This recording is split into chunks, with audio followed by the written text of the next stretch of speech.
Have you ever found yourself looking at the world around you and feeling that something just doesn't fit? As if everyone is following an invisible script, chasing goals that seem important but somehow sound like a massive collective play? It's that unsettling feeling that arises when you stop for a moment in the middle of everyday busyness and ask yourself, why are we all doing this? Why do we wake up every day, fulfill our obligations, seek success and recognition, consume endlessly as if our lives depended on it? And perhaps the most disturbing question, does it really matter? This feeling is not a flaw in you. It's not a personality defect or an inability to adapt to society. On the contrary, it's a glimpse of a fundamental truth about our contemporary condition that few are willing to face directly. For thousands of years, we humans lived immersed in grand narratives that gave meaning to our existence, whether through ancient mythologies, organized religions, or more recently political and economic ideologies. We always had collective stories that offered us purpose, direction, and a sense of belonging. These narratives told us who we were, where we came from, and where we were supposed to go. They answered the great existential questions every human being inevitably faces. What is the purpose of my existence? What happens after death? How should I live a good life? What is good and evil? The ancient Egyptians lived by the belief that life was a preparation for eternity and that their actions would be judged after death. The Greeks believed in a cosmos ordered by gods who directly intervened in human affairs. Medieval Europe was dominated by the Christian vision of a world created by God, where each individual should seek eternal salvation. In the 20th century, great ideologies such as communism and capitalism offered comprehensive visions of how society should be organized and what the role of the individual should be within it. I'm not here to judge whether these narratives were true or false. The crucial point is that they worked. They provided a framework of meaning that allowed individuals to orient their lives and find purpose in their daily actions. They connected generations within a common and coherent project. A medieval peasant might have been extremely poor by today's material standards, but he lived in a universe full of meaning. Every action, no matter how mundane, was part of a larger story that gave it purpose. But something extraordinary happened over the last 2 centuries, and more dramatically in recent decades. These great narratives began to crumble, one after another. Modern science, with its unprecedented explanatory power, corroded the foundations of traditional religious worldviews. The traumatic experiences of the 20th century world wars, holocausts, and totalitarian regimes deeply shook faith in progress and in the secular ideologies that promised a utopian future. What emerged from this process was not a new grand narrative, but rather a vacuum of meaning. An empty space quickly filled not by a coherent new story about who we are and where we are headed as a species, but by something much simpler and ultimately unsatisfying: consumerism and the relentless pursuit of immediate individual satisfaction. Here we reach the inconvenient truth that conscious people begin to perceive, but most prefer to ignore. We are living in an age of meaning collapse. A time when the old narratives that sustain the collective sense of purpose have fragmented and no new coherent vision has emerged to replace them. Instead, we fill this void with elaborate distractions, with the accumulation of experiences and possessions, with a frantic chase for stimuli that keep us entertained enough not to face the underlying existential emptiness. Look around you. What does our contemporary culture offer as an answer to the great existential questions? Live in the moment, be yourself, follow your dreams, enjoy life to the fullest. There are vague individualistic mantras that ultimately answer nothing substantial. They tell us nothing about our place in the cosmos, about our relationship with others, about what constitutes a well-lived life beyond the satisfaction of momentary desires. What we have instead is a culture obsessed with infinite economic growth, with ever-accelerating technological progress, with the accumulation of material goods and experiences we can display on social media. All of this without any deep reflection about where we are actually going or why. The real epiphany, the truth that few are willing to confront, is that most of us are living in a state of veiled existential confusion. We run faster and faster without knowing where we are going. We produce and consume on an unprecedented scale without questioning whether it truly brings lasting fulfillment. We lose ourselves in digital worlds and escapist fantasies because reality, stripped of transcendent meaning, has become unbearably dry. Maybe you felt it.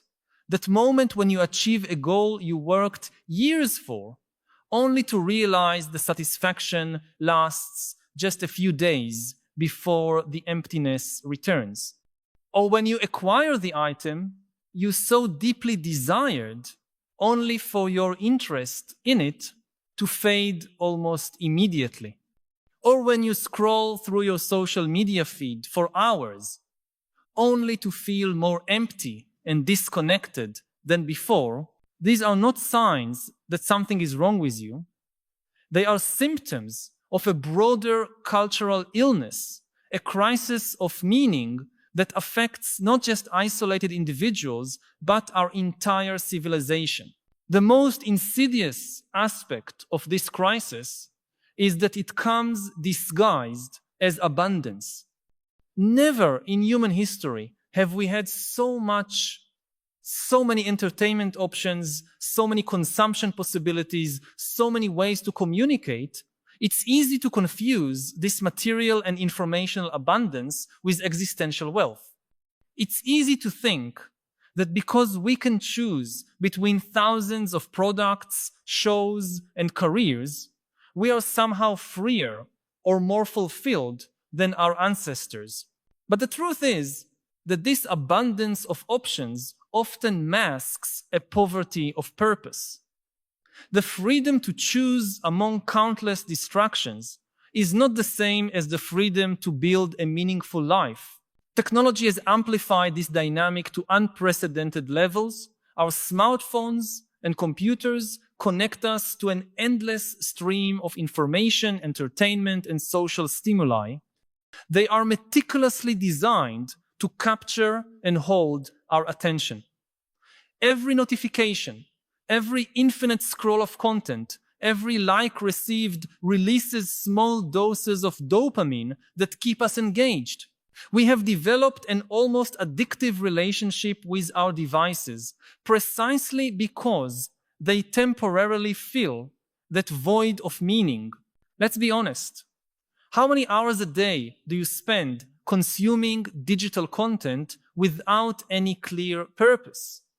Scrolling aimlessly, jumping from video to video, from post to post, in an endless search for what exactly, if you stop to reflect, you'll realize that much of this behavior isn't really driven by genuine interest in the content itself, but by a desire to escape the discomfort of emptiness, the lack of purpose, the feeling that we should be doing something more meaningful with our time, but don't know exactly what. This is the great irony of our age. We are simultaneously more connected and more isolated than ever.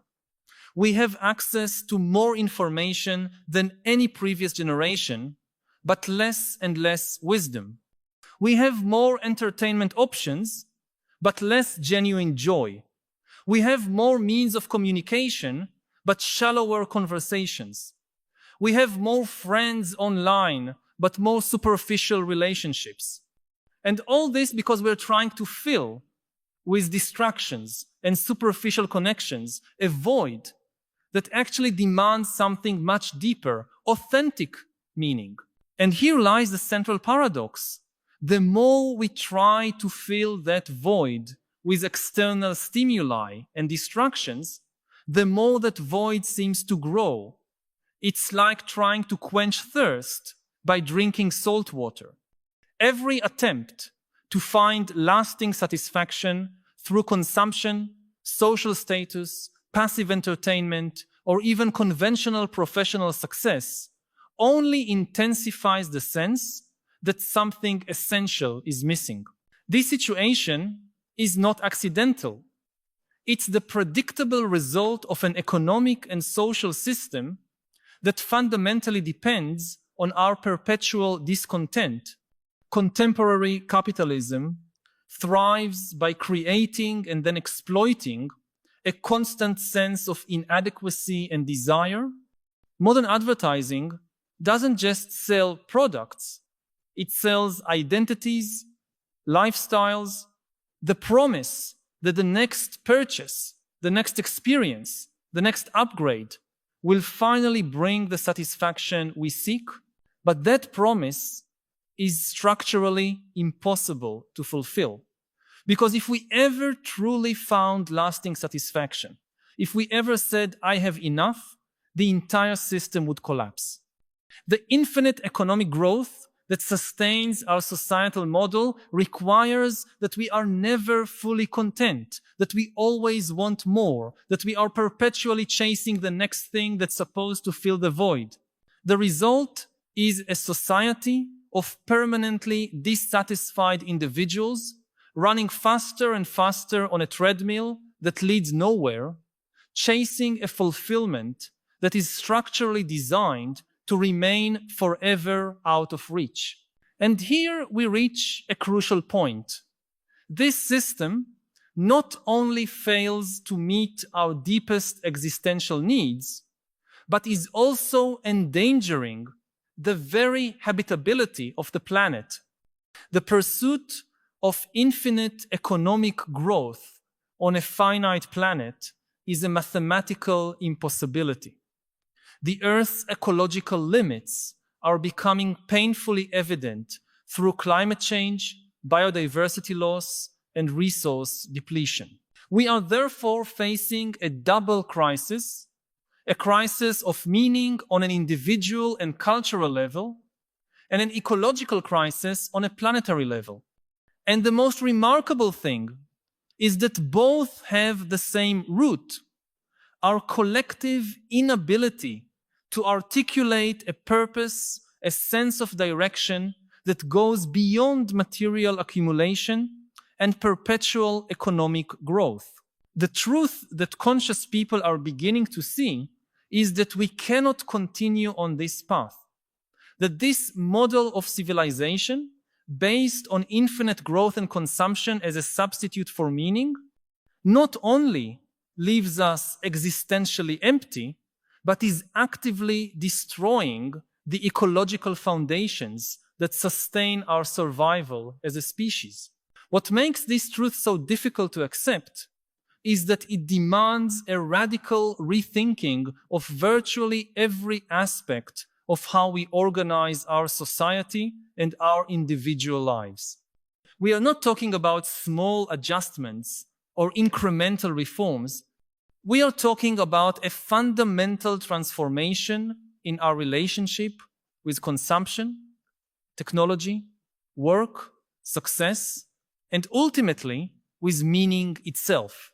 I need to pause for a moment and ask you directly, which aspect of this reality we're discussing most awakens your fear or apprehension? That feeling that perhaps everything you've been chasing isn't truly what you need? I know that often we keep these concerns to ourselves, perhaps afraid of seeming out of place in a world that celebrates the relentless pursuit of material success and status. But your worries are valid and probably shared by more people than you realize. Share in the comments. My greatest fear about the existential emptiness of modern life is your voice can help create a space where we can honestly discuss these collective fears instead of suppressing them. And perhaps by naming these fears together, we can begin to imagine ways to face them. The truth is, on some level, we all know that something is deeply wrong. Even those who appear most fully integrated into the current system, who display all the outward markers of success, often experience what we might call moments of existential clarity. Moments when the curtain drops and they see, even briefly, the emptiness underlying everything they've been pursuing. It's that late night moment when the successful executive wonders whether his life truly has any higher purpose, or when the celebrity adored by millions looks in the mirror and doesn't recognize the person staring back. These moments are usually brief and frightening. Most people quickly repress them and return to the comfort of distractions and conventional narratives. But they are also precious opportunities, windows into a deeper truth, chances to awaken to a more authentic form of existence. What would happen if, instead of fleeing from these moments, we began to inhabit them consciously? If we allowed existential discomfort to teach us something about what truly matters? If we used the feeling of emptiness not as something to be filled with more distractions, but as a call toward a deeper search? Historically, moments of collective existential crisis have often preceded great cultural and spiritual transformations. It was amid the collapse of the certainties of the ancient world that the great world religions emerged. It was in the social and intellectual turbulence of the late Middle Ages that the Renaissance and later the Enlightenment arose. Perhaps we are living through a similar moment, a gap between worlds, where the old narratives no longer work, but the new ones have not yet fully crystallized. There are signs that something new is emerging. Across the world, people are experimenting with ways of life that challenge the dominant logic of consumerism and infinite growth.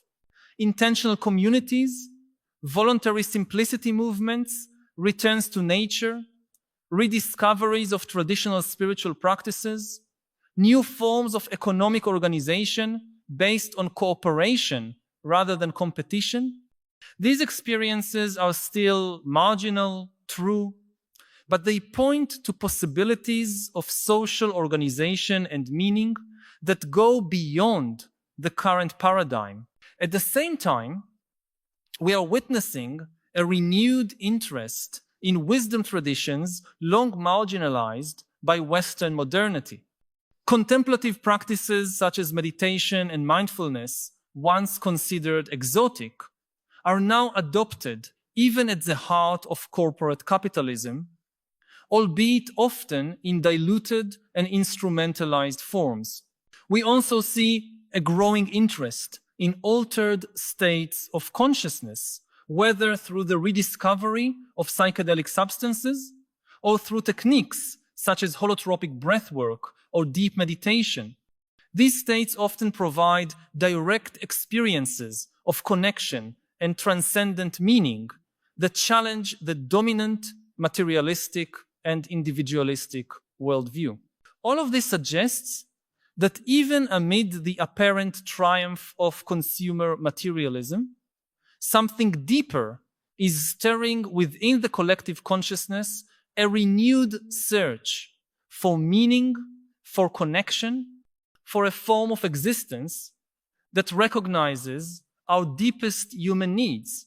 However, it would be naive to underestimate the obstacles to genuine transformation. The current system is not merely a set of economic or technological arrangements. It is a complex interweaving of power structures, incentives, identities, and narratives that fiercely resist change. Consider for a moment the enormous interests invested in maintaining the status quo. Giant corporations whose business models fundamentally depend on our continuous and ever-growing consumption, political systems, captured by those same economic interests, educational institutions that primarily prepare people to be productive workers and loyal consumers, not reflective citizens or whole human beings. More subtly, but just as powerfully, our very identities and sense of personal worth are intertwined with the current system. From childhood, we are socialized to define our value in terms of productivity, achievement, social status, and purchasing power. Challenging this system is not just a matter of changing external policies or institutions.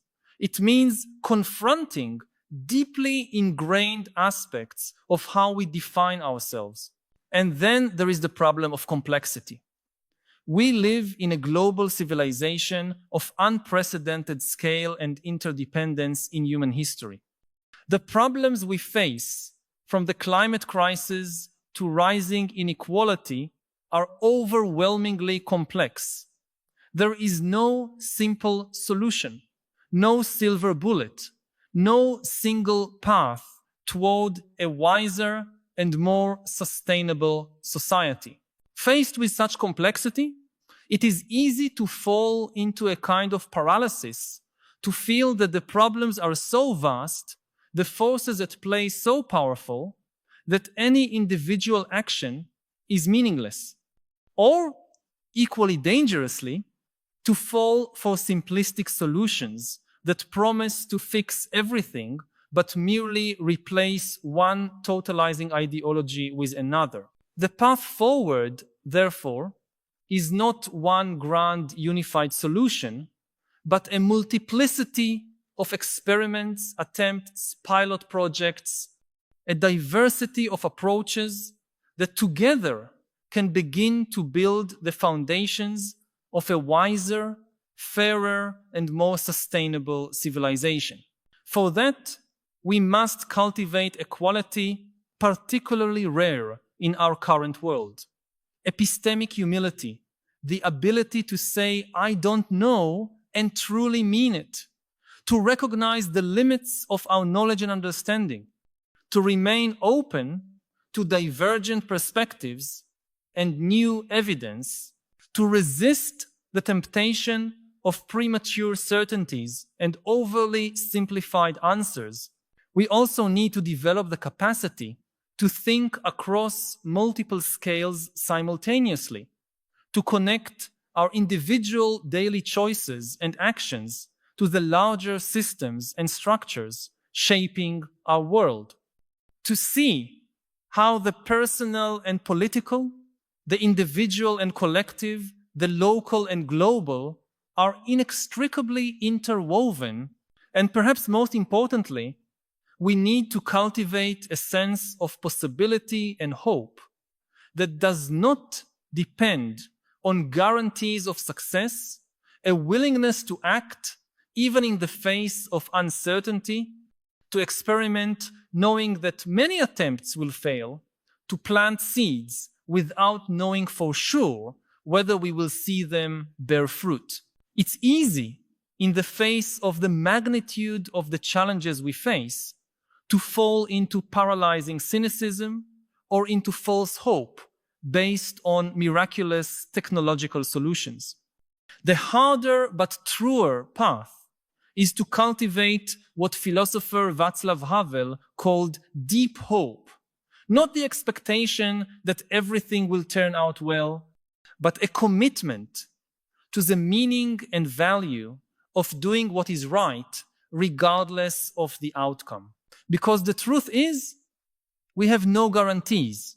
We don't know whether we will succeed in transforming our civilization in time to avoid catastrophic consequences from the ecological and social crises already underway.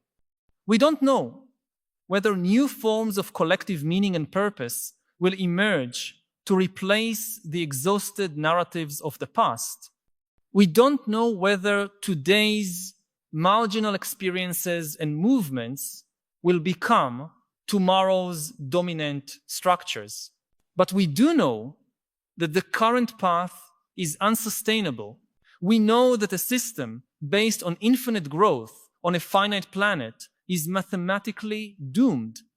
We know that a culture that replaces authentic meaning with consumption and distraction is producing an epidemic of psychological suffering, from anxiety and depression to addiction and suicide. And we also know that human beings possess an extraordinary capacity for change and adaptation. Throughout our history as a species, we have undergone countless cultural, technological, and social transformations. We have overcome challenges that once seemed insurmountable. We have reinvented our societies and ourselves again and again. Perhaps the most important thing to recognize is that this transformation is already happening. It's not something we must start from scratch. It is emerging now in countless places and in countless forms, often at the margins, far from the spotlight of mainstream media and the halls of power. It's happening in communities, rediscovering simpler, more nature-connected ways of living, in social entrepreneurs, creating business models based on regeneration rather than extraction, in educators reimagining schools as spaces for integral human development, not merely training grounds for the labor market, in artists crafting new narratives and visions of what could be possible. And it's happening in the hearts and minds of ordinary people who, like you, are beginning to question the fundamental assumptions of how we live, who are finding the courage to ask whether there's more to life than the endless pursuit of more, who are seeking ways to live with greater integrity, purpose, and genuine connection. This awakening is not a single event, but an ongoing process. It doesn't happen all at once, but in layers with regressions and breakthroughs. There are days when the illusion falls away completely and we see with crystal clarity the hollow nature of the game we've been playing. And there are days when we are drawn back into old patterns, old conditioning, old stories. The important thing is not to judge ourselves for these fluctuations, not to expect perfection or instant transformation, to be gentle with ourselves and with one another as we navigate this challenging and unfamiliar territory, because the truth is, we are doing something extraordinarily difficult. We are trying to evolve consciously as a species. We are attempting to transform not just our technologies or institutions, but our very consciousness, our way of being in the world. Historically, such transformations have typically unfolded over long periods, driven by forces people barely understood. We are trying to do something different, to intentionally guide our own cultural and psychological evolution, aware of the challenges and possibilities involved. There are no detailed maps for this territory, no experts who can tell us exactly how to proceed. We are all, in a sense, learning as we go, improvising, experimenting, discovering together. And perhaps that is precisely what makes this moment so extraordinary, so full of possibilities. We are participating in one of the greatest adventures possible, the conscious reinvention of what it means to be human, of how to live together on this planet, of how to create meaning and purpose in a world where old certainties have dissolved. This is not an easy journey. It demands courage to confront uncomfortable truths, humility to recognize how much we do not know, patience to persist even when progress is slow or imperceptible, compassion for ourselves and others as we stumble, fail, and learn. But it is also a profoundly rewarding journey. There is a particular joy in awakening from illusion, in seeing through the games and distractions that once consumed so much of our attention and energy. There is a sense of spaciousness and freedom that arises when we stop trying to fill the void with more possessions, more achievements, more stimulation, and there is a deep satisfaction in beginning to live in greater alignment with more authentic and meaningful values. The truth is, we cannot predict exactly what the emerging world will look like. We cannot know for sure which new forms of social organization, which new economic systems, which new narratives of meaning will eventually replace the current ones.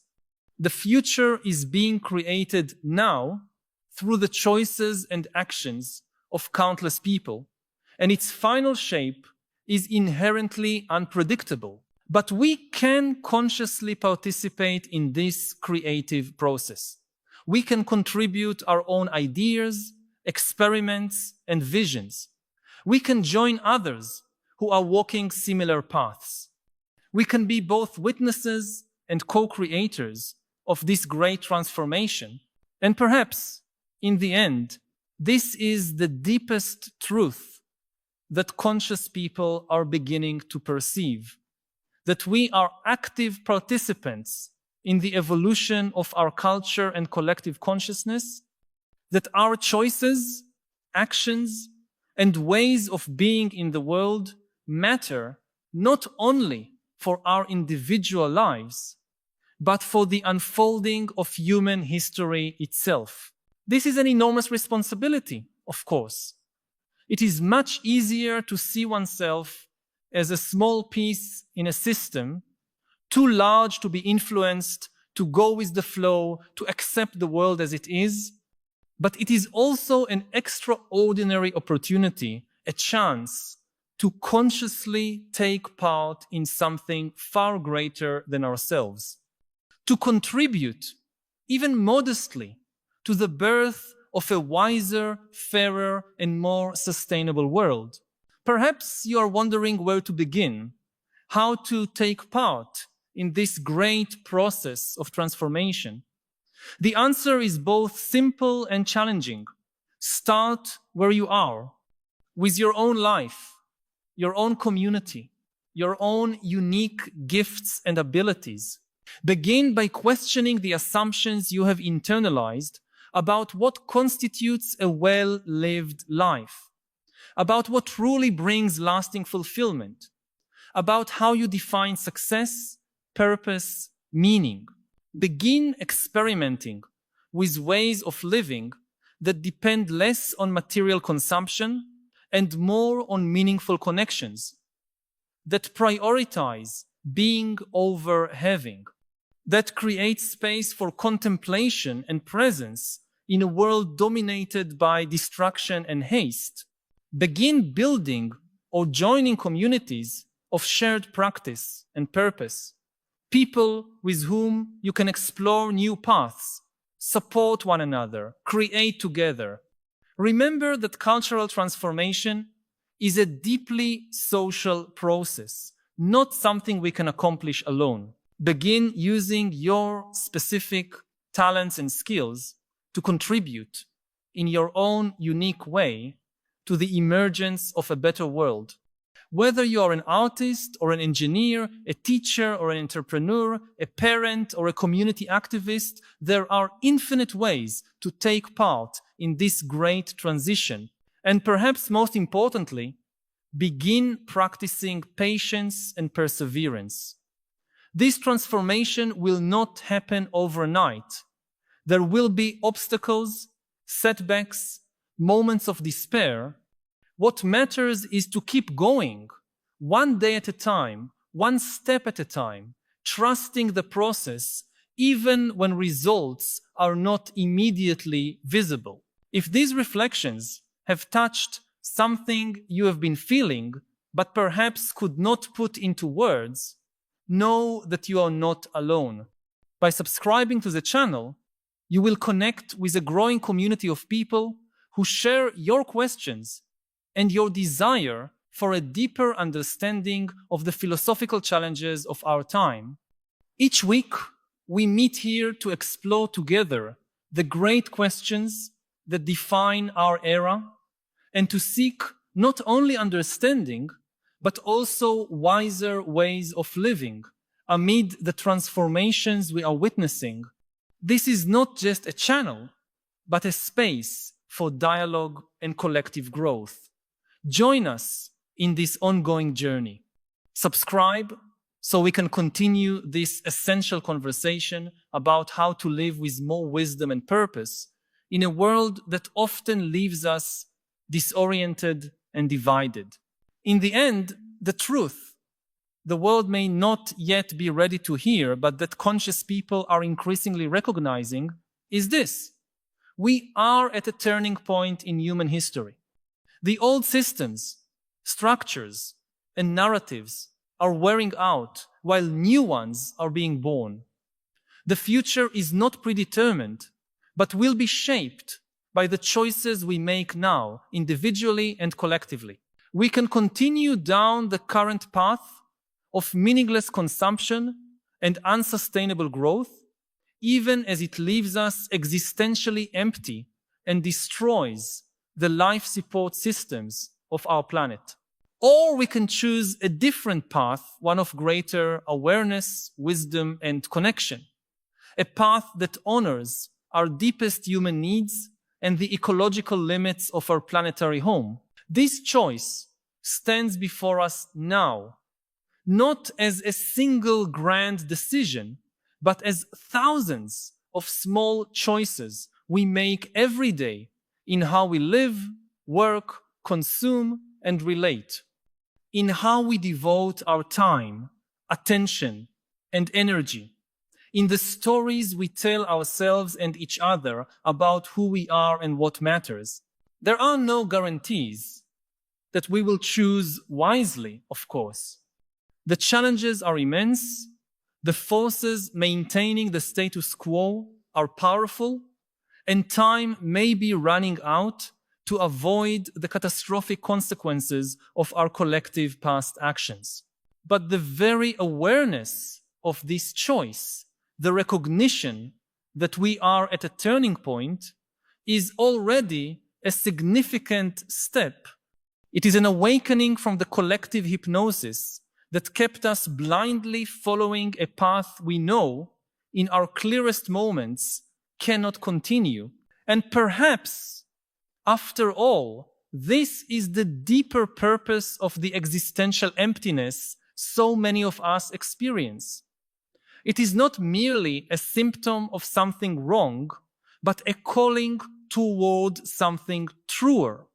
Not merely a sign of crisis, but a doorway to transformation, the emptiness we feel when distractions fall away, when the noise stops, when we come face to face with the great unanswered existential questions, is also a space of possibility, a fertile ground where new forms of meaning, purpose, and connection can begin to take root. Perhaps this is the ultimate invitation, not to flee from that emptiness, but to inhabit it consciously, not to rush to fill it with more noise, more activity, more consumption, but to allow it to teach us, transform us, open us to possibilities we could never imagine while we were too busy running on the treadmill of conventional success and perpetual distraction. This is the truth that conscious people are beginning to see, that the collapse of old narratives, though frightening and disorienting, is also an unprecedented opportunity, a chance to consciously take part in the birth of a new era in human history. An era not of endless material growth, but of spiritual and ecological maturity. An era not of conquest and domination, but of partnership and regeneration. An era not of distraction and escapism, but of presence and authentic connection. This vision may seem utopian, and in a sense it is not, in the sense of being impossible, but in the sense that it does not yet fully exist. It is emerging, being born through the actions and choices of countless people who, like you, are awakening to a deeper understanding of our situation and our possibilities. The invitation is for you to join this great creative process, not as a follower of some prepackaged plan or ideology, but as a co-creator, bringing your own unique gifts, insights, and visions. Because in the end, the answer to the crisis of meaning we face will not come from outside. It will not be found in some sacred book, philosophical system, or political program. It will emerge from the collective intelligence of a humanity awakening to its real situation and authentic possibilities. And perhaps one day we will look back at this moment of apparent collapse and confusion and recognize it for what it truly is, not an ending, but a new beginning, not a fall, but a metamorphosis, the moment when we as a species began to become truly conscious of ourselves and of our place on this living planet that is our only home. This is the truth that conscious people are beginning to see. And though the world may not yet be ready to fully hear it, every person who awakens to it, who begins to live in alignment with it, who shares it with others in authentic and compassionate ways, contributes to its eventual manifestation. Are you ready to take part in this great adventure? To be not just a witness, but an active participant in this extraordinary transformation? The choice, as always, is yours, and whatever that choice may be, it matters more than you can imagine.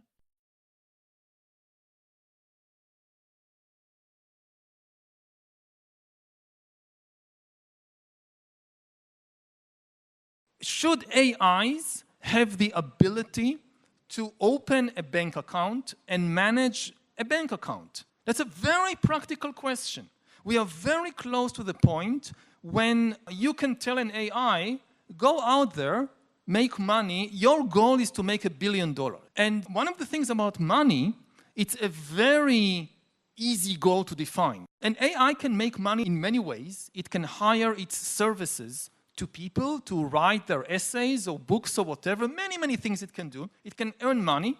It can then invest this money in the stock exchange. So do we as a society want to allow AI agents to open bank accounts and manage them in any way they see fit? And then this is not a question for 50 years. This is a question for 5 years, maybe 1 year. Information isn't truth. Most information is junk. Yeah. It's fiction and delusion and lies. And there are 3 reasons for it. First of all, the truth is costly, whereas fiction is cheap. You want to produce a truthful account of an economic crisis, of history, of whatever it is. You need to invest time, money, effort in doing research, analyzing. If you just write the first thing that comes to your mind, it's cheap. Secondly, the truth tends to be complicated because reality is complicated. Yes.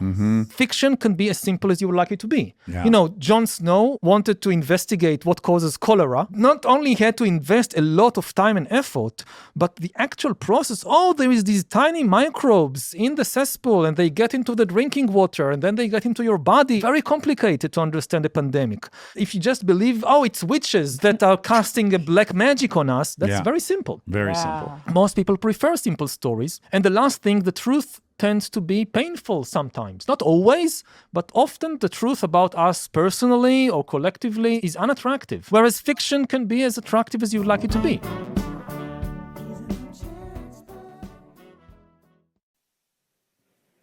Hi, everybody.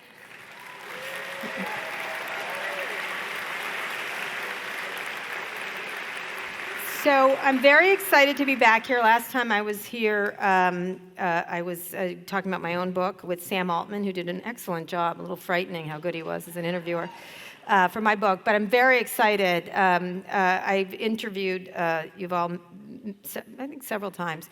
But I'm super excited that he wrote a book about AI, really. But it's actually about the history of information, because he's a historian by trade. And so I'm super excited to talk about that.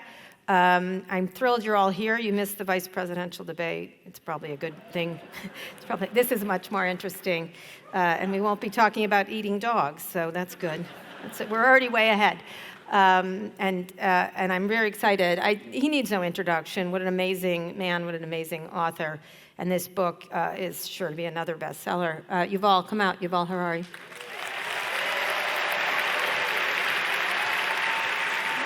Great.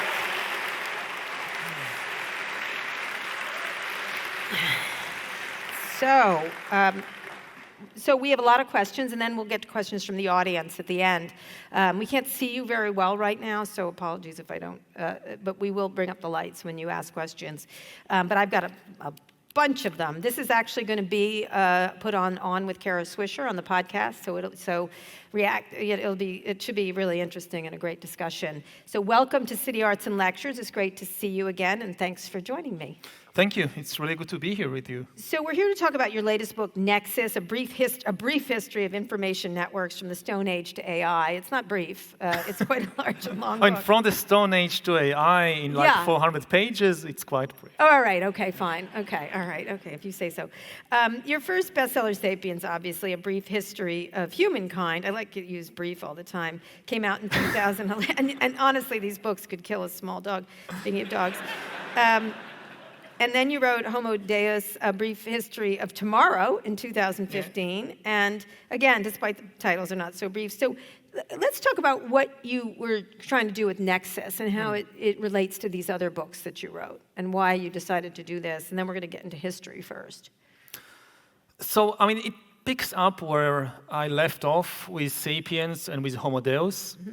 The two main questions at the basis of the book is, first of all, if humans are so smart, why are we so stupid? Mm-hmm. We've managed to take over this planet, to reach the moon, to split the atom, to decipher DNA, and here we are on the verge of destroying ourselves and much of the ecological system with us in several different ways. Could be ecological collapse, could be nuclear war, could be the rise of AI. Mm-hmm. So what's wrong with us? Mm-hmm. And this is a question that has bothered people throughout history.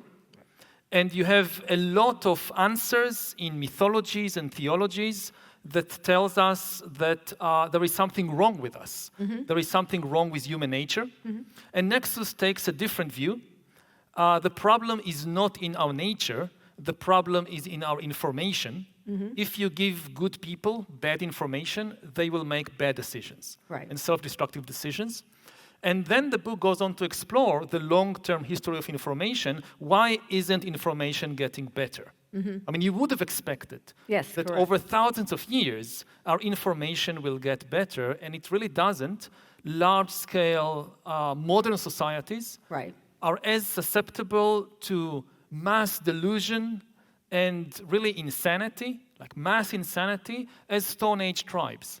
If you think about the 20th century with Stalinism and Nazism, I mean, far more powerful, of course, than Stone Age tribes, a lot more sophisticated information technology, but still can be extremely delusional. And when you look at the world today, we have the most sophisticated information technology in history, and people are unable to hold a rational conversation anymore. You know, there's a technology term for that, which is very technical, which is garbage in, garbage out, right? And I think it explains quite a bit of it in a really kind of very easy, simple way. But the point you're making is this is historical. This is a historical thing. It's just more sophisticated in the garbage that we're making for ourselves, correct? But the garbage is not accidental, and it's effective in one important thing. It's effective in creating order. And one of the key ideas of the book is that humans control the world because we can cooperate in larger numbers than any other animals. And to create a large-scale cooperative system, you need two things which pull you in different directions. You need to know some truth about the world, but you also need to preserve order between large numbers of people, thousands, millions, billions. And the truth is not the easiest way to do it.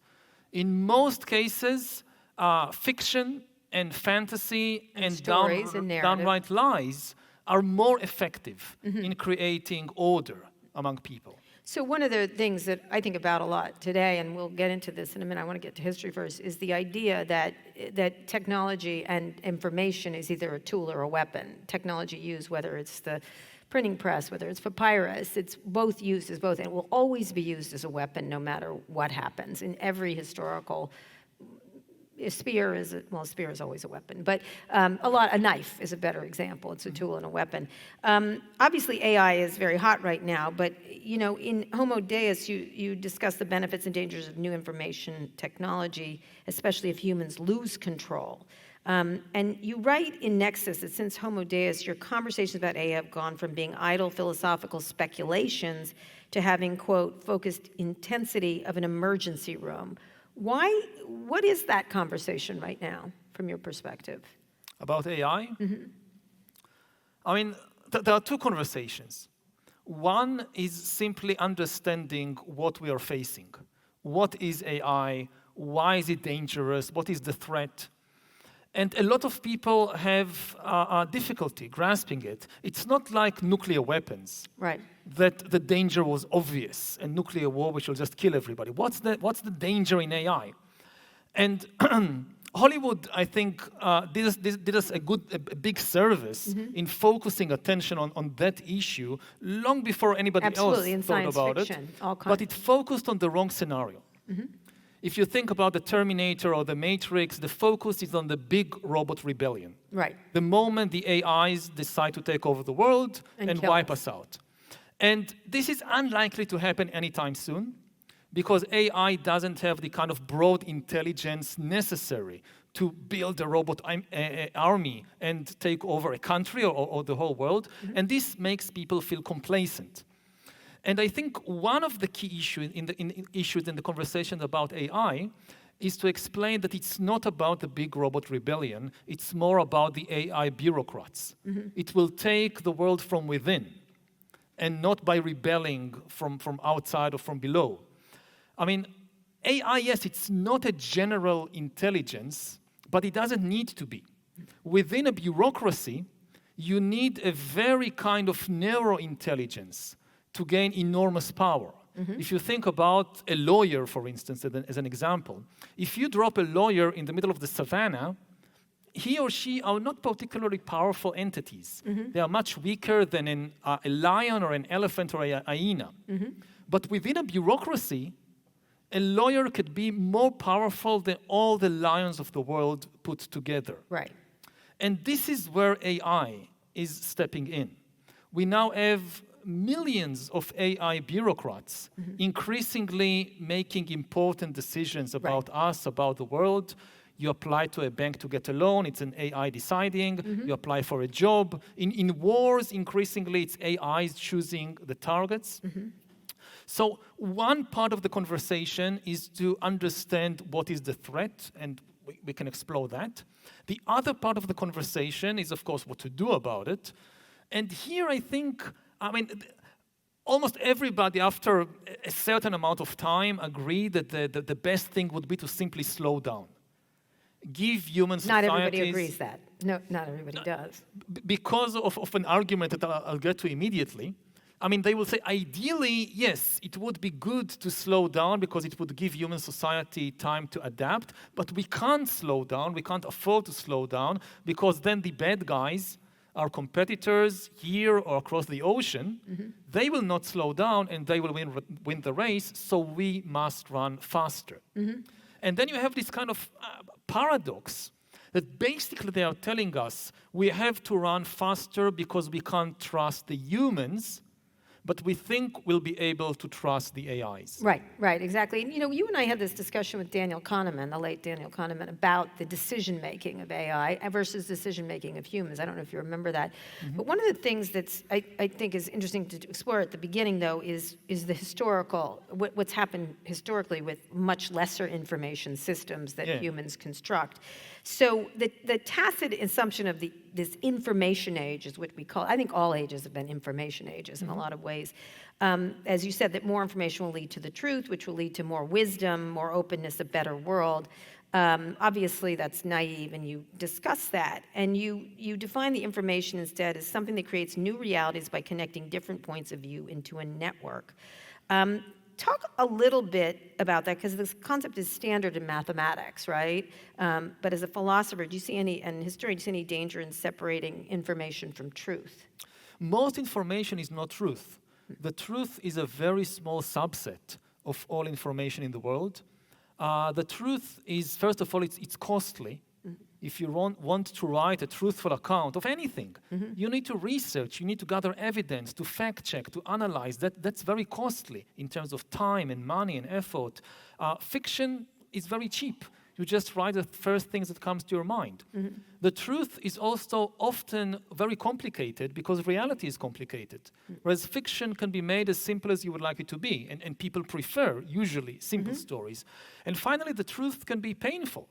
Whether the truth about us personally, my relationships, what I've done to other people, to myself, or entire nations or cultures. Whereas fiction, you can make it as attractive, as flattering as you would like it to be. So in this competition between truth and fiction and fantasy, truth is at a huge disadvantage. If you just flood the world with information... Which was the point of a lot of people. Yeah. Most information will not be the truth.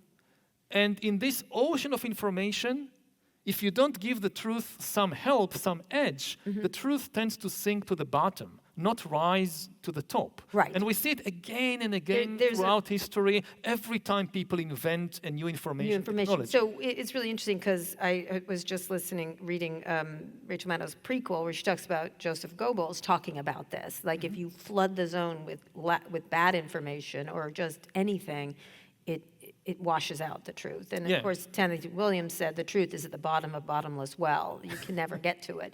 And someone more modern, Steve Bannon, I read Steve Bannon, I'm sorry, I do it for the rest of you, but he talks about it incessantly, the idea of flooding the zone, because that's the best way to confuse and distract people and it's used everywhere, including years ago in Circuit City, which was just an electronics retailer.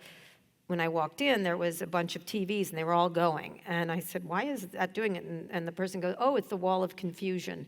And I was like, what? He goes, we want you to buy a certain television set, so we want to upset and confuse you and then make you wander through a racetrack situation, and then you'll buy the TV we want. Oh. Which I know, right? It was brilliant in a way. But as you said, it's not a new thing. So we're used to equating new technology with scientific progress, this virtuous circle, like the case of the printing press. And this was a really interesting part of your book. So let's go a little bit in history. You noted that when the the press was invented, instead of science, such as Copernicus's On the Revolutions of the Heavenly Spheres, one of the founding documents of science, of the scientific tradition, you wrote the real bestseller of the 15th century was a book called The Hammer of Witches. Yeah. Talk a little about The Hammer of Witches. Okay. It was a bestseller. Huge bestseller. Yeah. Huge bestseller. So basically, especially in a place like this, in San Francisco and Silicon Valley, you talk with people about information, they will eventually reach out to history to give you some historical analogies. And they will tell you something like the same way that the printing press caused the scientific revolution, so what we are doing will create a new scientific revolution. Right. And the thing is, the printing press did not cause the scientific revolution. No. You have about 200 years from the time that Gutenberg brings print technology to Europe in the middle of the 15th century until the flowering of the scientific revolution with Newton and Leibniz and all these people in the middle of the 17th century. During these 200 years, you have the worst wave of wars of religion in European history. Because of the printing. Again, the printing press enabled it in a way I'll explain in a moment, and also the worst wave of witch hunt. The big European witch hunt craze is not a medieval phenomenon. It's a modern phenomenon that was helped along by the printing press. Medieval Europeans didn't worry much about witches. They thought they existed, but they didn't think that they were dangerous. Right. Then around the time that Gutenberg comes with the press, you have a small group of people that comes up with this conspiracy theory that witches are not individuals with magical powers that can brew love potions and help you find lost treasure. There is a global conspiracy led by Satan with agents in every town and every village that wants to destroy humanity. So QAnon is what you're talking Basically, yes. Yeah. I mean, there is a direct line. Yeah. There is a direct line. I mean, the ideas are coming from there. And at first, nobody paid it much attention. Then there was one of the people who popularized it was a man called Heinrich Kramer. He started a do-it-yourself witch hunt in the Alps, what is today Austria. But he was stopped by the church authorities who thought he was crazy and expelled. Yes. And he took revenge through the printing press. He wrote this book, The Hammer of the Witches, Malleus Maleficarum, which was, again, a do-it-yourself manual to how to identify and kill witches. And many of the ideas we still associate today with witches, for instance, that witches are mostly women, that they engage in wild sexual orgies, this came to a large extent from the deranged imagination of Heinrich Kramer. Now, just to give you a taste of this book, there is an entire section in the book about the ability of witches to steal penises from men. With all kinds of evidence, it's all evidence-based. I heard from some people that, so for instance, he brings a story, evidence, of a man who wakes up one morning to find out that his penis is gone. And so he suspects the local witch. He goes to the house of the local witch and forces her to bring him back his penis. And the witch says, okay, climb this tree. And he climbs the tree. And at the top of the tree, he finds a bird's nest where the witch keeps all the penises she stole from different men. And she says, okay, you can take your own. And the man, of course, takes the biggest one. And the witch tells you, no, you can't take this one. This belongs to the parish priest. Oh, okay, good. Good for him. Now, you can understand why this book sold a few more copies than Copernicus's on the revolution of the heavens. I don't think there's penises in that. Yeah, No. and now all sounds very, very funny. Yeah, but it until wasn't. you realize the consequences. Right. Tens of thousands of people were killed Mostly in the most women. horrendous way during the European witch hunt craze. And to give just one example to balance the funny story about the penises.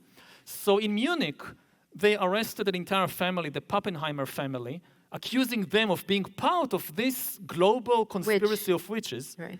And it's a father, mother, 3 kids, and they start by torturing the 10-year-old boy, the youngest of the family. And you can still read the protocol of the interrogation in the archives in Munich today. And they torture a 10-year-old boy in unspeakable ways until he incriminates his mother. He admits, yes, she's a witch. She went to meet Satan. She kills babies. She summons hailstorm. And they break the whole family. And they execute all of them, including the 10-year-old boy. And, this eventually also reaches to America, the Salem witch hunts. Right. And this was, this was fueled. It was not caused by, of course, but it's not that the printing press caused it, but the printing press enabled it to spread. Right. For the same reason that fake news and conspiracy theories spread today. And then the people that create the printing presses don't take responsibility for it. Yes. Modern day. Yeah, I've been in that conversation. And the thing is, that conversation happened centuries ago. Right. And today you again have millions of Americans basically believing in the same story about a global conspiracy led by Satan. Right.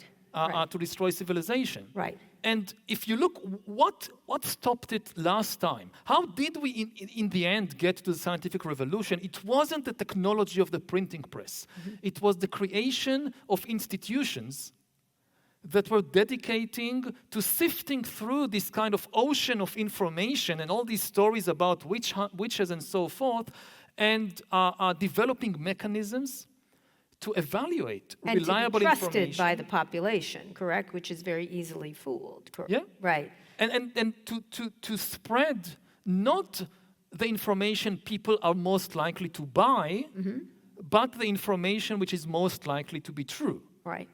When you send a manuscript to a scientific publisher to be published as a paper or as a book, so they want to know not only will this sell a lot of books or a lot of copies. True? Is it true? Right. What kind Which of I think evidence is, do you have? one of the things that's happened, if you fast forward to today, and I want to ask a couple more historical things, because it happens again and again, this constant narrative of lying, essentially, that people tend to believe, was when I had an interview with Mark Zuckerberg where we were talking about Alex Jones, who is one of the greatest purveyors of misinformation, a totally heinous character in our modern history. And I was like, why don't you take him off the platform? He's clearly lying, and it's not true, and these kids weren't child actors, and they're actually dead, and it's damaging to the parents, it's damaging to everyone. And for some reason, he switched the conversation to Holocaust deniers when we did this interview, and I was like, oh, what a mistake on your part, but fine, we'll go to Holocaust deniers. I was like, no, let's stay with Alex Jones, but he did it, and I went along. And he started to talk about that Holocaust deniers don't mean to lie. And I felt that was the definition of Holocaust. I was like, wow.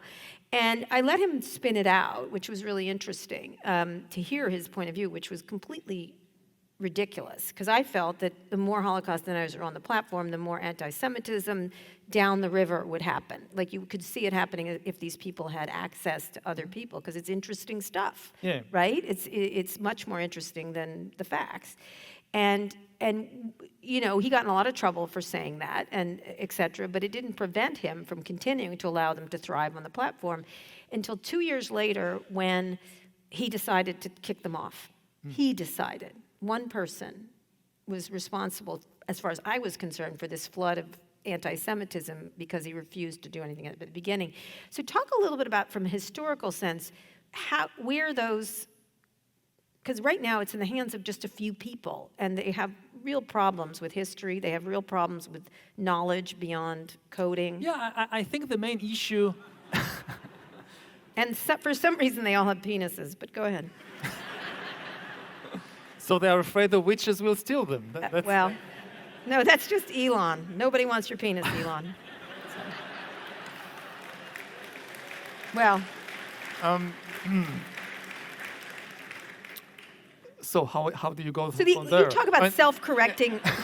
You talk about the importance of self-correcting mechanisms. That's what you call it. Yeah, I think, again, the key point about all these issues is not whether people are allowed to say these things. Yeah. Because here, I would tend to actually agree with Zuckerberg, with Elon Musk, with others. We should be very careful before we start simply silencing people. You cannot say that at all. Well, let me make a point. They do silence when they feel like it. Yes. So you're aware. It's a lot of hypocrisy. I know. Okay. But I think, again, when it comes to really censoring, there is a discussion to be had. Right. The problem is not with people saying all kinds of things. Mm-hmm. The problem is with the platforms deliberately promoting particular kinds of things that spread hate and fear and anger and outrage.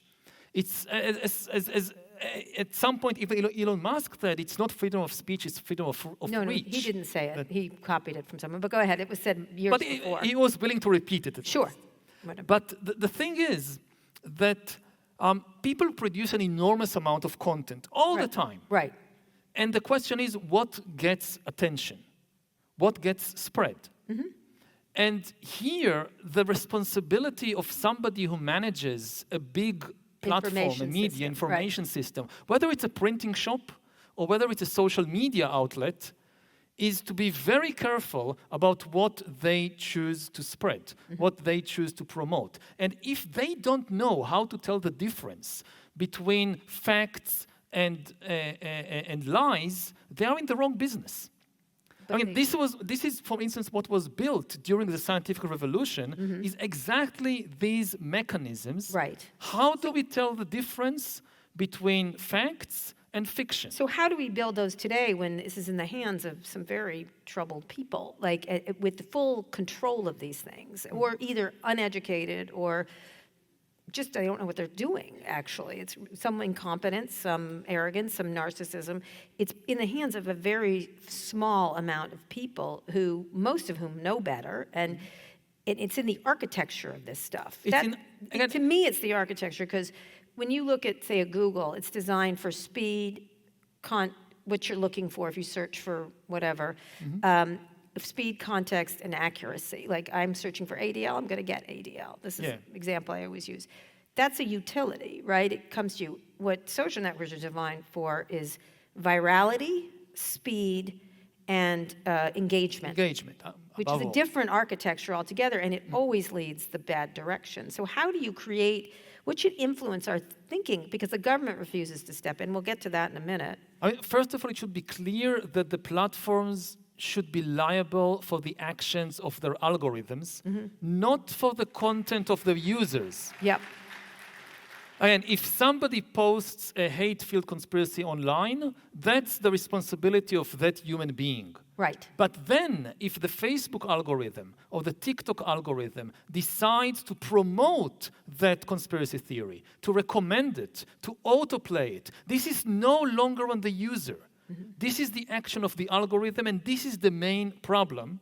And, I mean, it's amazing to think about it, but one of the first jobs to be automated in the world was not taxi drivers and was not textile workers, it was editors, news editors. I mean, this used to be one of the most powerful positions in society. If you edit a major news platform, a newspaper, you're one of the most important people because you shape the public conversation. Sure. And we saw throughout history how much power editors had. Like during the French Revolution, Jean-Paul Marat shaped the course of the French Revolution by editing maybe the most important newspaper of Paris, of France, in those times, L'Ami du Peuple. Lenin, before he was dictator of the Soviet Union, his one job basically was editor of a newspaper, Iskra. Mussolini was editor of the newspaper Avanti. This is how he rose to fame and then became dictator of Italy. So like the ladder of promotion was like journalist, editor, dictator. And now the job... I haven't reached the top one yet, but go ahead. Because you're in the wrong period, you're in the wrong era. Shoot. Oh, well. I mean, now, the job that was once done by Lenin and Mussolini is done by algorithms. It's one of the first jobs in the world to be completely automated. And it's still, of course, the humans are still in control. They give the algorithms the goal. And as I guess most people here know, the goal given was increased user engagement. Right. And the algorithms, by trial and error, discovered that the easiest way to increase user engagement is spread outrage. Yeah. And this is what they did. And they should be liable for that. Again, not for the content of their users. So the idea you're talking about is, the way I boiled it down was enragement equals engagement. You know, that's the way it does, because it works. Joy also works, but it works less well than enragement, right? So which is why you get cat videos and QAnon, right? That's, essentially the two things.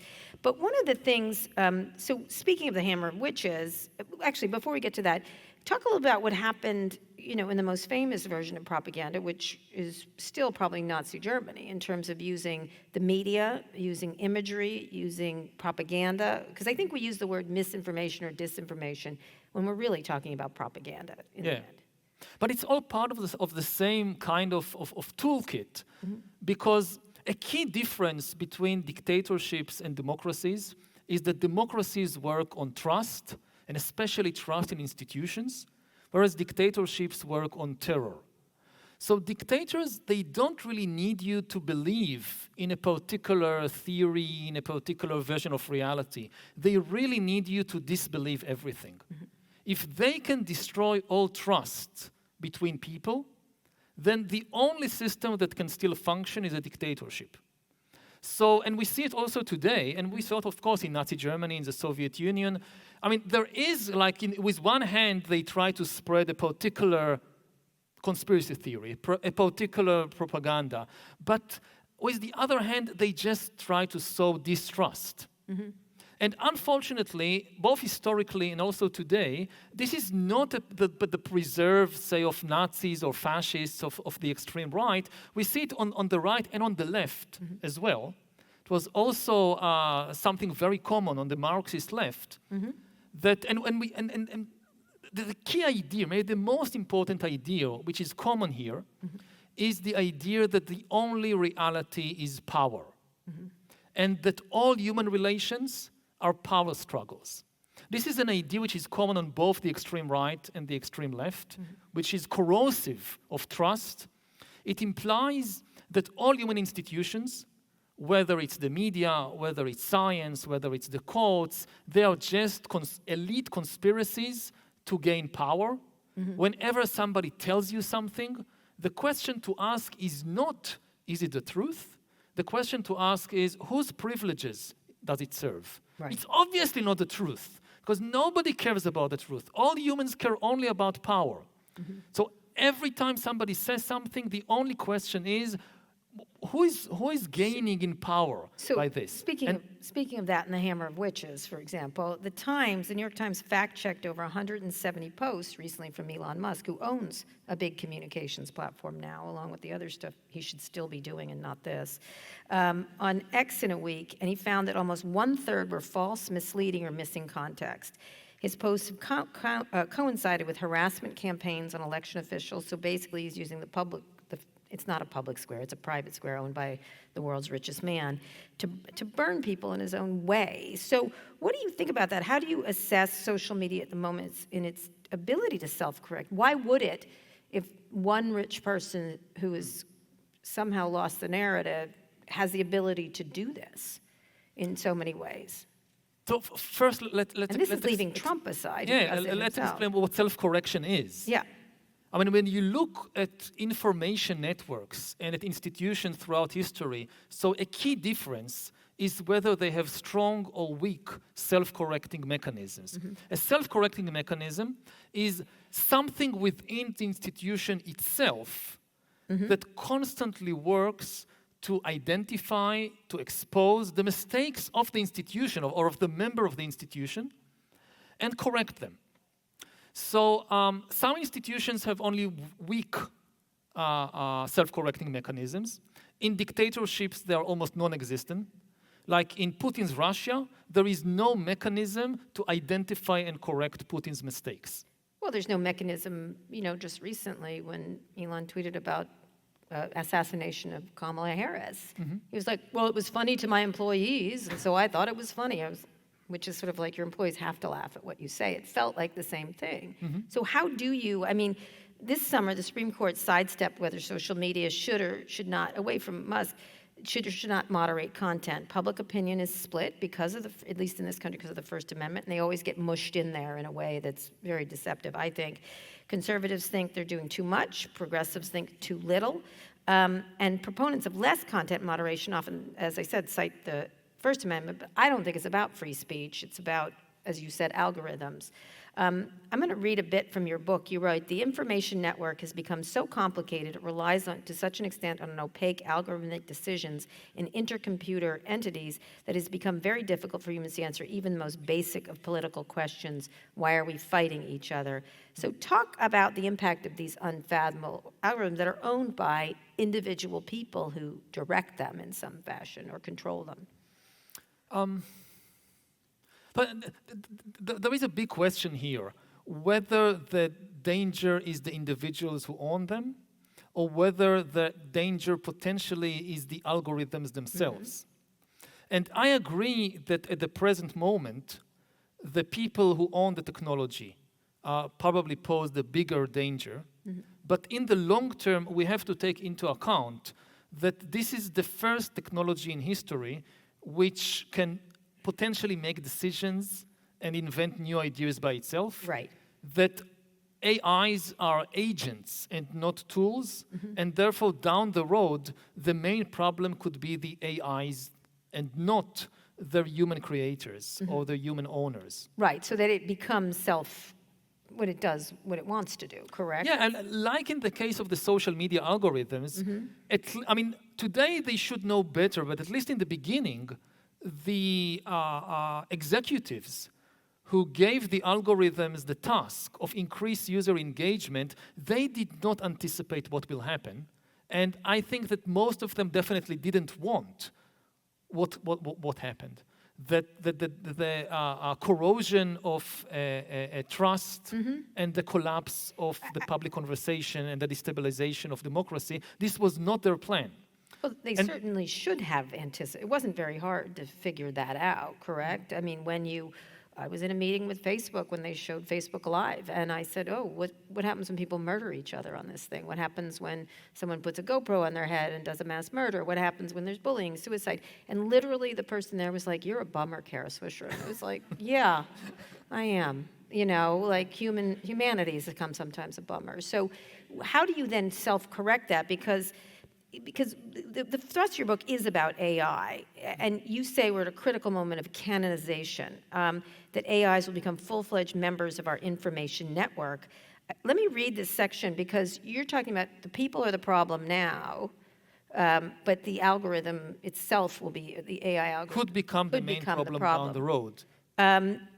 Which makes you scared, because humans are doing a bad job right now. But in coming years, all information networks from armies to religions will gain millions of new AI members, which will process data very differently than humans do. The new members will make alien decisions and generate alien ideas, that is, decisions and ideas that are unlikely to occur to humans, which is a plus for AI for a lot of people.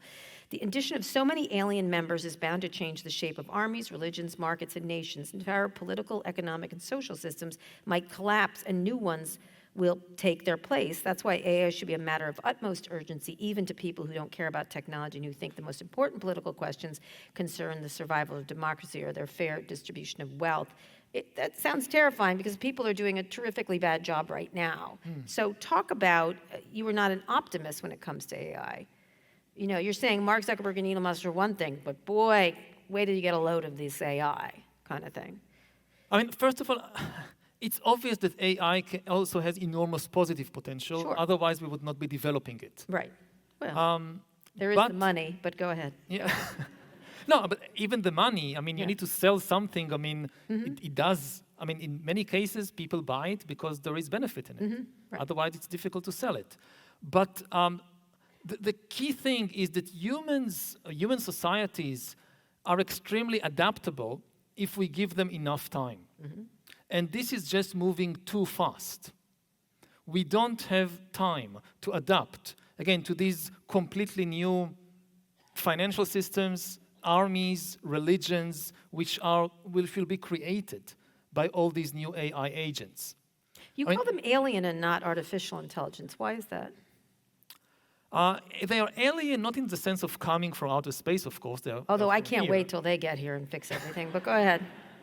Right about now, guys, get down here. It's because, artificial intelligence conveys, I think, again, a complacent and wrong idea that these things are artifacts. And people, when they think of artifacts, they think we create them, so we can control them, we can anticipate them. And the most important characteristic of AI is that you cannot really anticipate it because it learns and changes by itself. If a machine cannot learn and change by itself, it is not an AI. It is an automatic machine. If you think about, a washing machine, a coffee machine, you have lots of automatic machines which are not AI. It's only AI if it can learn and change by itself, which means that it's going to be very difficult to anticipate and to control what it's going to do. Even though it's fueled by our own information that we've been uploading the past 2 decades, correct? Yes, it works. It eats all the information that humans have produced, not just in the last 2 decades, in the last tens of thousands of years. If you think about AIs that produce images, so we feed them with all the images created since the cave art of 40 and 50,000 years ago. And they eat the whole of it within just a few months and then start creating new things. At the first kind of generation, it's mostly similar to what humans have produced so far.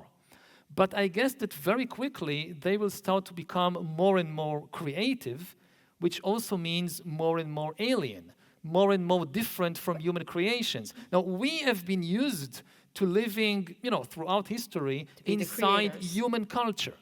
Like everything, all the images, all the poetry, all the financial systems, all the armies, they all came ultimately from the human imagination, from our mind. And suddenly, very quickly, we will find ourselves living inside a culture which is more and more an alien culture, coming out of the calculations and confabulations and imaginations of a non-organic entity. Which was originally fed by us. Which was originally fed by us the same way that we eat the plants and we eat animals, and still we can create things that plants and animals can't. Right. It's like you go back 3 billion years or whatever, so you have these, the atmosphere of the Earth had almost no oxygen in it. Then you had these microorganisms that polluted the atmosphere with oxygen, and this killed almost all the organisms in the world. A few of them adapted to the oxygen, and we are their descendants. But eating all this oxygen, we can still do stuff that these microorganisms from 3 billion years ago couldn't anticipate and can't understand. So why do you assume it wants to kill it? The idea is it doesn't want it. One of the things it does what it does. It does what it does, so we don't know what it'll do. So again, to take something, think about the financial system. The financial system is a good example because it is the ideal playground for AIs.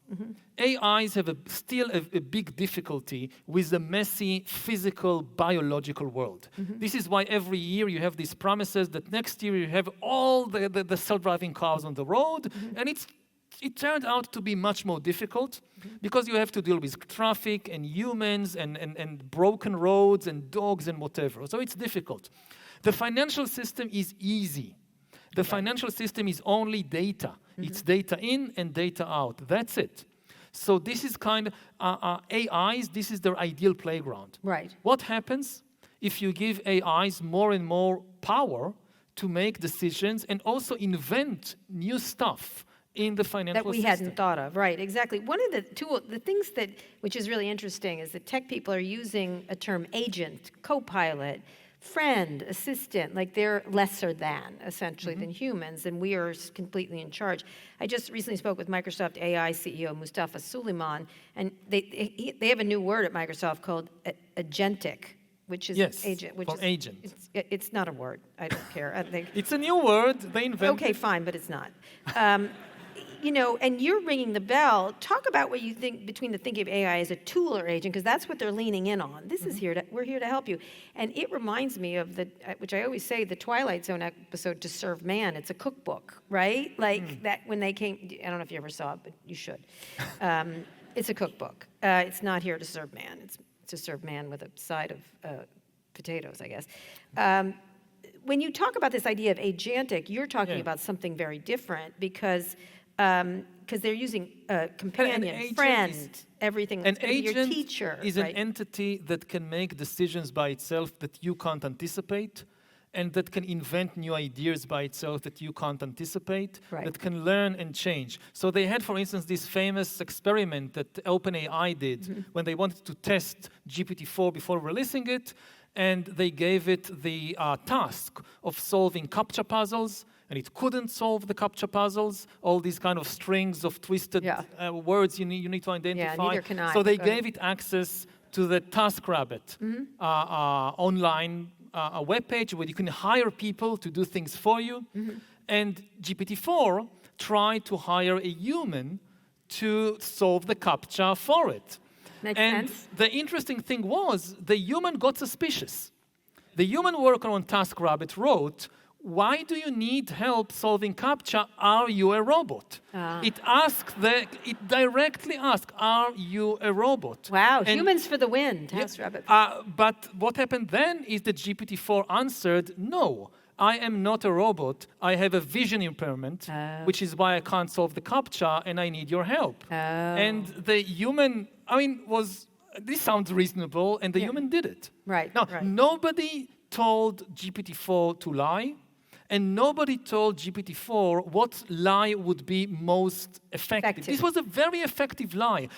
If it was just, this glorified autocomplete, let's just take a word from here and a word from there, you wouldn't come up with such an effective lie. Right, so it's a good So liar. this is an agent. Right. And, you scale up. And I'll give an example from what's happening in my home country now in Israel. So there is a huge debate, I'm not sure who is correct there, about the role of AI in choosing bombing targets in Gaza. Like choosing, in the Terminator, you had the robots pulling the trigger. Right. But what's really happening in wars today, it's the humans pulling the trigger, but the AIs are calling the shots, literally calling the shots. Right. I mean, everybody that I talked with agree that at present, the AI has the capability of choosing targets, and that it is being used to go over immense amounts of data that no human analyst is able to analyze and choose targets. So because let me read you what Suleiman said. They use the word friend. They use the word companion. They're using these very lovely words for, I guess, the lonely humanity. But and friend is doing a lot of heavy lifting here. He said, this is what he said to me, it's going to be your teacher, your medical advisor, your support network. Ultimately, it's going to take actions on your behalf. This is the friendly version of that. You're talking about a very unfriendly the target selector. Right. Now, again, there is a debate, and I don't know who is right, because I talked with a lot of people, and they tell you different things, and I read different reports and documents. One school of thought says that the AI goes over, again, enormous amounts of data that no human can analyze. This, and based on patterns in the data, says that a particular building, let's say it's Hamas headquarters, and says to the humans, bomb this building, and the humans just go ahead and bomb it. Right. Basically on the advice or orders of the AI. The other school of thought I've been talking to that says, no, it's not how it happens. The AI says this building is a Hamas headquarters, bomb it, and then we get the human analysts to go again over all the data. That's the idea, whether it's radiology or that could iterate into anything. Yes, but they all agree that the AI is key because the humans would never even think of looking at that building without the AI pointing at it. Although you're talking about... And this is still extremely primitive AI. Right. I mean, this kind of bombing AI and ChatGPT and GPT-4. This is like the amoebas of the AI world. Right, which is what they talk about. But where do humans intercede? Because a lot of them argue to me, for example, if you said to AI, solve human hunger, right? Solve hunger around the world. The first thing it does, the first answer without the correct prompts is, we'll kill half the human race. That'll work. And that's what it will do. Because it makes sense. Like, that's what you should do. Not find new crops, which it could also do. So doesn't it really depend? One of the things you had, let me read this. An AI agent in your phone has implications on a personal level. As you know, it's all in your phone, your new Apple Intelligence or whatever it's called. Right now, it just tries to rewrite emails for you, but which is irritating because most of my emails are no and yes, and then it asks me if they want me to rewrite that, which is no, I don't. You write, the easiest way for AI to seize power is not by breaking out the Dr. Frankenstein's lab, but by ingratiating itself with some paranoid Tiberius. Dictator, yeah. I can think of one or two these days. What risks do you see? Talk about that, because you're talking about ingratiating we tend to talk about AIs in the context of democracies, but dictatorships also have a huge problem with AIs. For dictators, for human dictators, the scariest thing in the world is not a democratic revolution. The scariest thing is a powerful subordinate that takes power from them, either assassinates them or manipulates them. If you think about the Roman Empire, for instance, this is the reference to Tiberius, not a single Roman emperor was ever toppled by a democratic revolution. But a very large percentage of them were either killed or toppled or manipulated by powerful subordinates. A general, a provincial governor, their wife, their son, somebody. And this is still the #1 problem for dictators around the world. And for them to give a lot of power to an AI that can then get out of their control is very, very tricky. Because, to seize power in a democracy, it's difficult. Because power is distributed between many organizations, institutions. How would the AI deal with the Senate filibuster? It's difficult. But to seize power in a dictatorship, you just need to learn how to manipulate a single, very paranoid individual. And paranoid people are usually the easiest to manipulate. So if you think... Again, I know a few. Yeah. So it's not just an issue for democracies. Also, dictatorships have problems. And, it starts with small things. Like if you release a chatbot to the Russian internet, how can Putin make sure that the chatbot will not tell jokes about him or criticize the invasion of Ukraine or call it a war, God forbid? Because in Russia, there is a law that this is not a war, this is a special military operation, and if somebody says that this is a war, they go to jail. Now, what do you do with chatbots? I mean, how do you terrorize a chatbot? Like, even if you prepare a perfectly the regime prepares its own chatbot and releases it to the Russian internet. But then the chatbot starts interacting with people, starts analyzing data, starts learning and changing. How can you prevent the chatbot from starting to say things against the regime? So it's not good for dictatorships, but democracy, it also creates chaos. One of the selling points of the internet and social media was that it brought the world closer together. That was at the beginning, just so you're aware. Yes, we're all going to get along. If I had $1 for every time Mark Zuckerberg said community to me, I'd be very wealthy. But somehow it didn't turn out that way. You say right now diverging views on social media are actually leading to more separation, will get worse with AI. Talk about this, you called it the Silicon Curtain and data colonialism. So this is about what might happen on the international level, not within countries, but between countries. So the two main scenarios is that you'll have the world splitting into completely different information spheres. After centuries of convergence and globalization, you will have completely, if the main metaphor in the early days of the web was the web that connects everything and community and So now the main metaphor is the cocoon.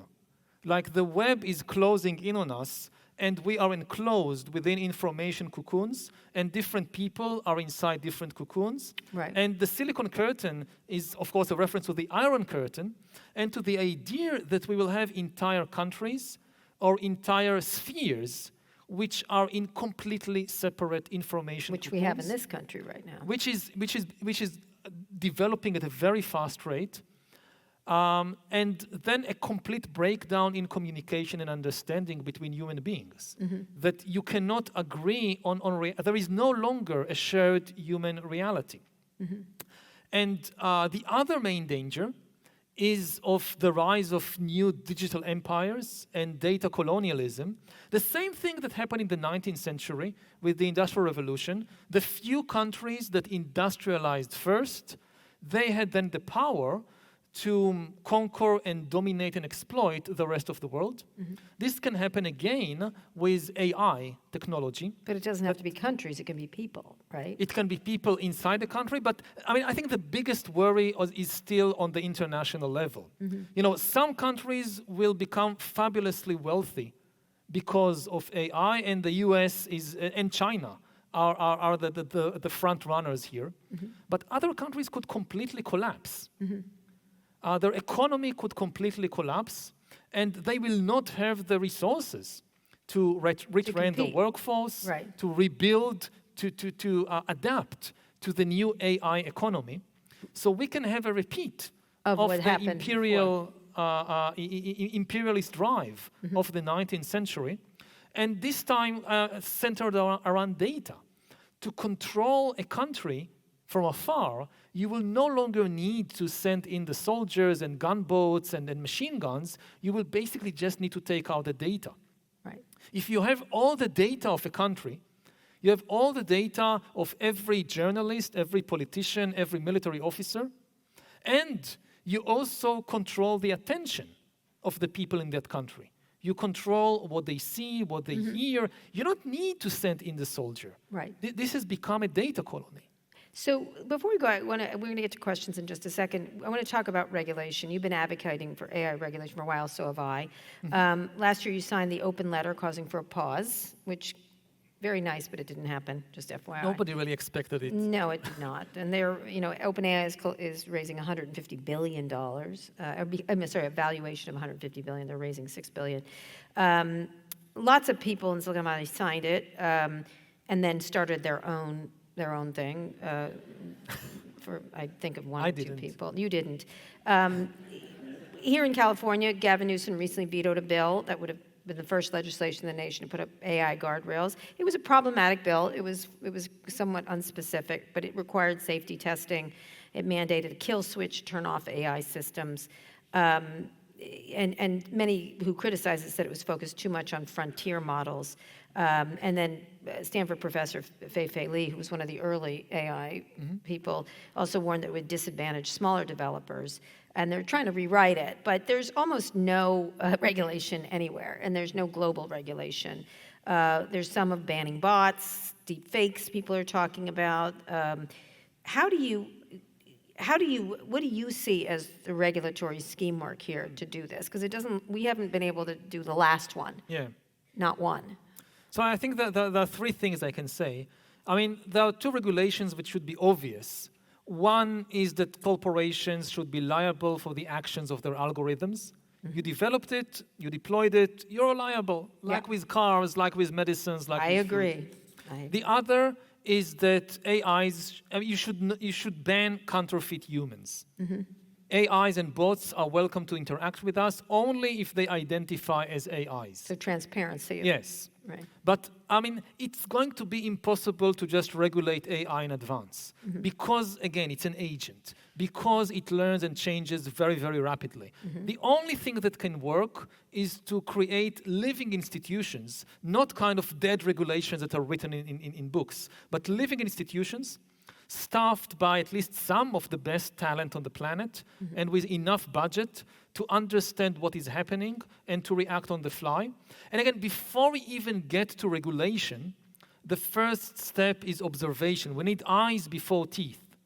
Like most people, even in this country, hardly understand what is happening and why is it dangerous. If you go to the rest of the world, to the countries which might end up as data colonies, they are even in a worse situation. Right. Because they have to rely on what the American or the Chinese companies or governments tell them.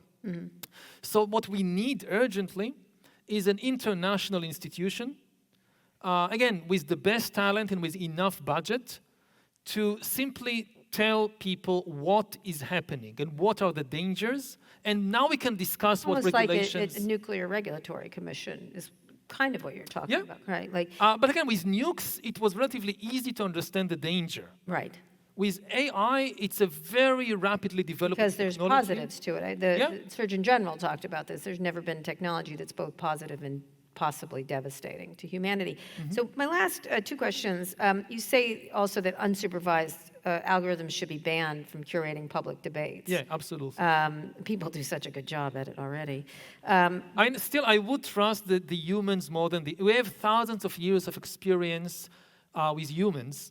We don't have experience with AIs. I mean, in the tech world, I often hear the opposite argument. We have thousands of years of experience with humans. We know we can't trust them. The AIs, we don't know, so maybe they'll be good. Yeah. And that's a huge, huge gamble. Yeah. Yeah. So I want to finish on this. You write, you said the survival of democracies depends on their ability to regulate the information market, which we have not done at all. Like, at all. Yeah. Not one. I was just recently on a CNN debate with this guy who was a Trump spokesperson, spokesmodel really, because he didn't know anything. I said, how many laws are regulating the internet and free speech? Because he was going on about free speech, and he goes, hundreds. And I said, 0, but you're close. You know, so you note the decisions we make in the coming years will determine whether summoning this alien intelligence proves to be a terminal error or the beginning of a hopeful new chapter of the evolution of life. You have it both ways there, I see. So before we go, what's your worst case scenario and what's your best case scenario? Ooh, you know, the worst case scenario is that AI destroys not just human civilization, but, you know, the very light of consciousness. That AIs are highly intelligent, but they are non-conscious entities, at least so far. Right. And we could have a scenario that they take over, these non-organic, highly intelligent entities take over the planet, even spread from this planet to the rest of the galaxy, but it's a completely dark universe. That consciousness, I mean, the ability to feel things like love and hate and pain and pleasure, this could be completely gone. So this is like, it's not a very high probability, but there is some probability. So we'll call that the Thanos version, but go ahead. Yes. Yeah, okay. And that's the worst case scenario. Okay, what's the best one? The best case scenario is that we are able to harness the immense positive potential of AI, you know, in healthcare, in solving climate change, in education. And the key is knowing which problems to solve.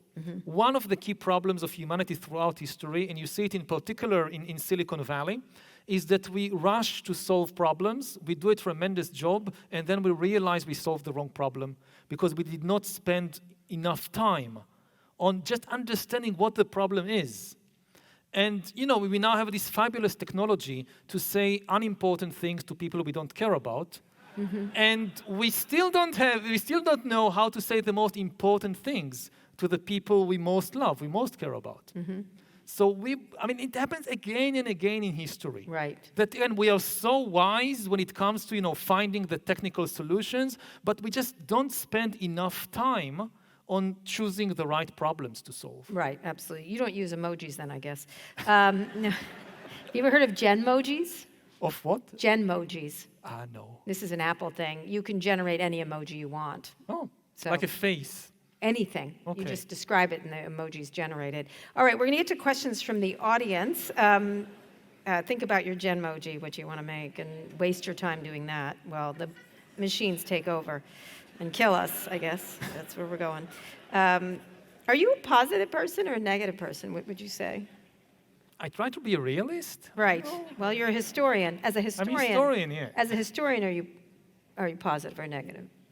You know, I know a lot of terrible things that humans have done. Yeah. But I also am familiar with a lot of very good things that humans have done. I mean, we've managed to shift from a situation when we can only trust, say, 50 other people in the band, like this small hunter-gatherer band, to a situation when we can now trust, to some extent, hundreds of millions and even of billions of people in a country or all over the world. I mean, the food we eat, almost all of it is grown and produced by complete strangers on the other side of the world. Yeah.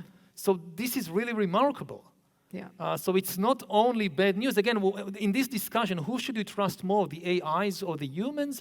I think, yes, we have thousands of years of experience with humans, and we've actually made some significant progress in building trust between humans. So this is why I think we are still better gamble on the humans and not on the AIs. Okay.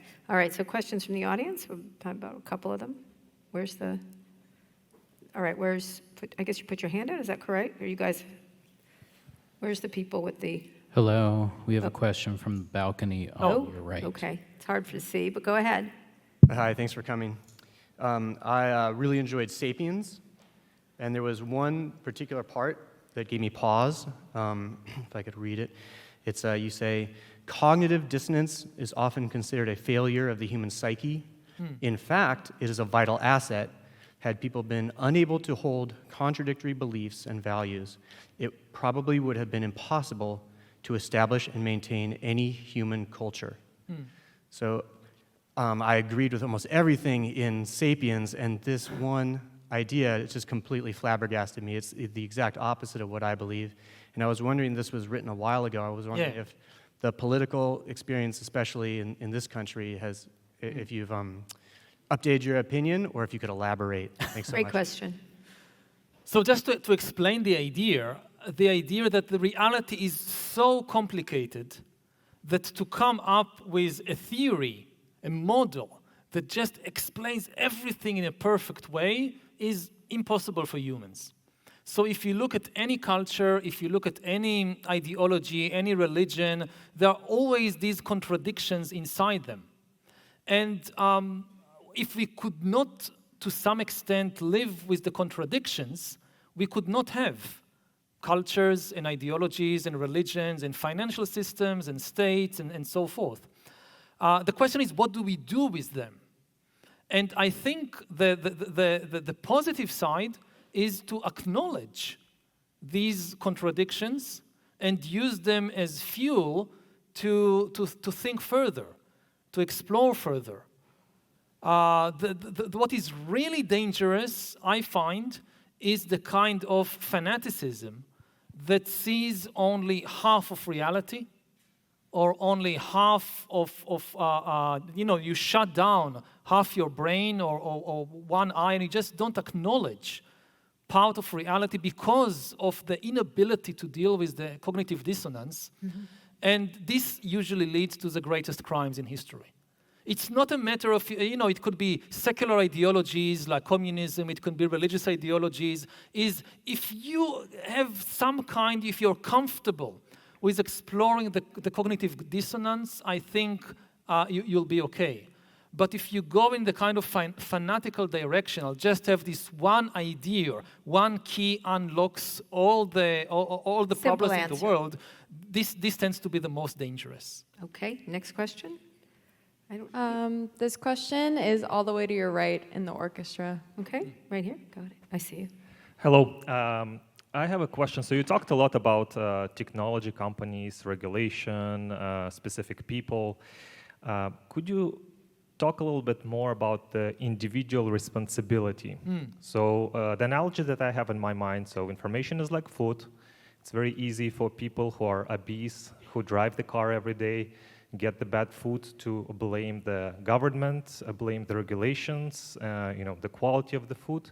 While the answer there is, of course, in regulation, but there is something that individuals have to do to complement that. Sure. And in the public discourse, there is not so much information about what we as individuals need to, how do we live with this going forward. Thank you. Yeah, the only thing, can I say, there are no regulations. So it's not, we're either getting tainted meat or not. And so in life, that doesn't happen. That's just one thing, is we don't get signals from Not the government. enough. I mean, first of all, again, the number one responsibility is not on the individuals. I mean, these are extremely powerful and complex systems, and we shouldn't play, it's like with climate change, that yes, each individual should do their part, but ultimately it's a trick by the big corporations to kind of shift the blame and do a kind of guilt game. Oh, everybody is guilty, and you go home and feel guilty for what you did and leave us out of it. So the number one responsibility is first on the government and on the big corporations.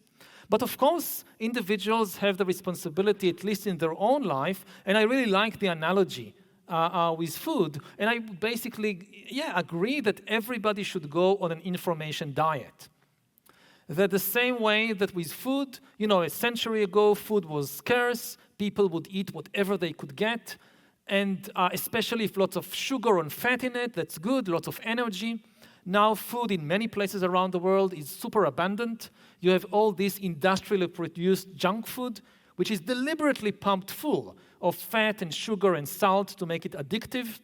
And people have, at least many of us have understood this is not good for us, and we need an information diet, and we need a food diet. And it's the same with information. Once it was scarce, we consumed anything we could get, the only book in the village. Now it's super abundant. You have all this junk information around. So the idea that more information is always good for you, this is nonsense. We need time to digest information, and we need time also to detoxify the mind from all the junk information that we put in there. It's also addictive and necessary. It's two things at once. It's designed to be addictive by the people who designed it and the algorithms, and then it's also, you can't live without it because you can't do your job. So you can't put it down ever. Yeah, again, I'm not saying completely cut yourself off, Right. but each person in their life should think about what is my information diet and how could I improve it, both in terms of quantity, and for most people it means consuming less information. And again, consuming less information and going on an information fast every now and then means I have more time to digest and to detoxify the information I already consumed, and also be more mindful about the type of information that you put inside your mind. Right. So absolutely. Okay. Time for, I think, 2 more questions. Where is the person? This next question comes from the balcony in the center. Okay. All right, right there. I see you. Thank you. I read about the vacillation in capabilities between platform AIs and individually controlled AIs that might even run on a gaming computer, say. Mm-hmm. What's that going to look like moving forward if individuals or affiliation groups can control their own agents? And what are the implications? Will it just amplify their tribal, they'll incentivize it to say, give me QAnon? Mm-hmm. Or will they, and what would it look like to say, give me the truth? Mm-hmm. Well, I mean, with regard to give me the truth, the expectation that AI will give us the truth is unlikely to be realized. Again, because most information is not the truth.